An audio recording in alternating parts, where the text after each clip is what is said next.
ओम गणेश 8 दिसंबर सप्तमी अमावस्याम तो मार्गशीर्ष माह की सप्तमी गिना जाएगा, लेकिन मूल रूप से जो बात है यह सप्तमी का जो महत्व है इस माह का और उसका महत्व क्या है और उसको शास्त्रों में किस प्रकार से दर्शित किया गया है और उसका जो पुण्य फल है, अगर वो आप श्रवण करेंगे तो आश्चर्यचकित हो जाएंगे। इस विषय में 2 कथाएं 2 विधान है, लेकिन आज मैं इस वीडियो में आपको एक श्रवण करवाऊंगा।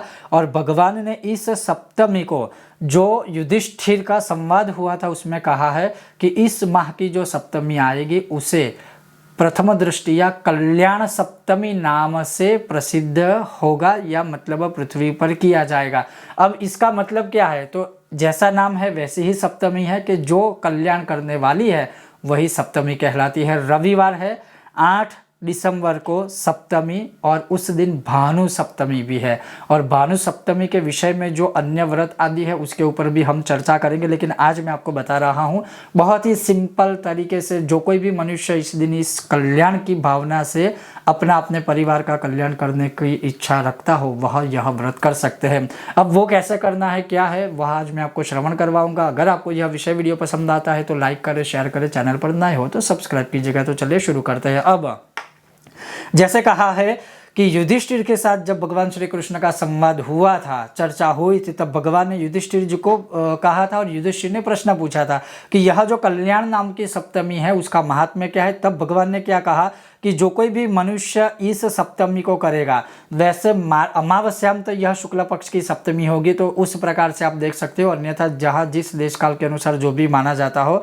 लेकिन यहाँ मूल रूप से ये कहा है इस दिन प्रातः काल मनुष्य को गोदुग्ध युक्त जल से स्नान करना चाहिए। अर्थात उस दिन जब हम स्नान करते हैं उस दिन उस स्नान वाले जल में पानी में थोड़ा सा गौ माता का दूध अर्पण करके फिर स्नान कीजिए, फिर शुद्ध जल से स्नान कर लीजिए।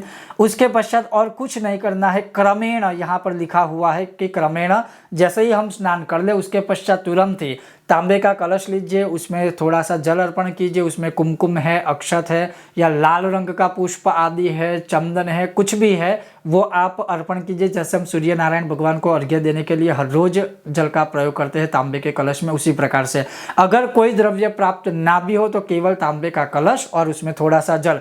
अब भगवान सूर्य को जिस समय पर हम अर्घ्य देते हैं उस समय पर इस मंत्रों से अर्घ्य दीजिए, या फिर अर्घ्य देने के बाद आप किसी और मंत्र या श्लोक से नित्य अर्घ्य देते हो तो वो अर्घ्य दे दीजिए। और उसके पश्चात आप इस नामों से केवल स्मरण भी करेंगे पूर्व दिशा की ओर अपना मुख रख कर, तो उसका फल क्या प्राप्त होता है वह मैं आगे आपको बताऊंगा। अभी वो नाम क्या है जो भगवान ने युधिष्ठिर को श्रवण करवाए थे, वो नाम ये है कि ओम तपनाय नमः, ओम मार्तंडाय नमः, ओम दिवाकराय नमः, ओम विधात्रे नमः, ओम वरुणाय नमः, ओम भास्कराय नमः, ओम विकर्तनाय नमः, ओम रवये नमः।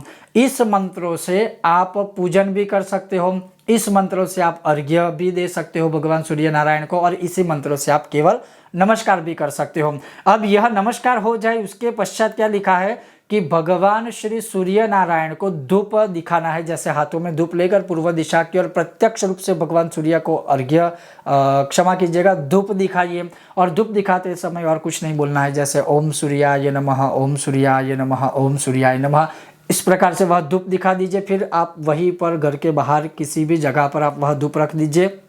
उसके पश्चात लिखा हुआ है कि वस्त्र, फल, भक्ष्य पदार्थ, धूप, पुष्पमाला, गुड़ और लवण, यह जो सारी चीज़ें हैं यह मिश्रित करके आप किसी भी मंदिर में या अपने ब्राह्मण देवता को दान कर सकते हैं। या जरूरी नहीं है कि ये सारी चीज़ें, आपको देश काल के अनुसार जो भी चीज़ें प्राप्त हो वह लेकर आप दान कर दीजिए।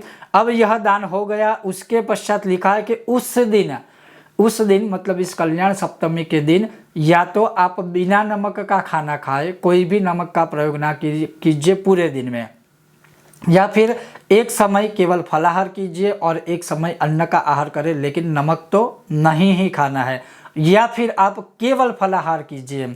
इस प्रकार से कोई भी मनुष्य व्रत करता है तो अवश्य ही भगवान कहते हैं कि उसको गौदान करने जितना फल प्राप्त होता है। और लिखा है कि जो कोई भी मनुष्य केवल यह व्रत करता है, इस कथा को सुनता है, इस व्रत को श्रवण करता है, तब भी वह पापों से मुक्त हो जाता है।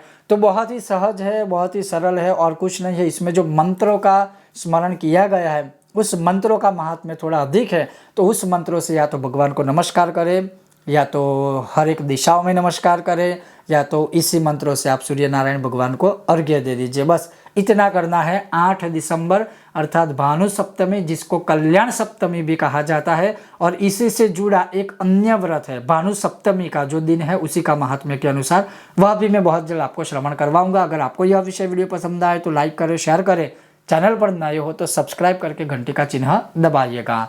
ओम गणेश, हर हर महादेव, जय सियाराम, जय भारत।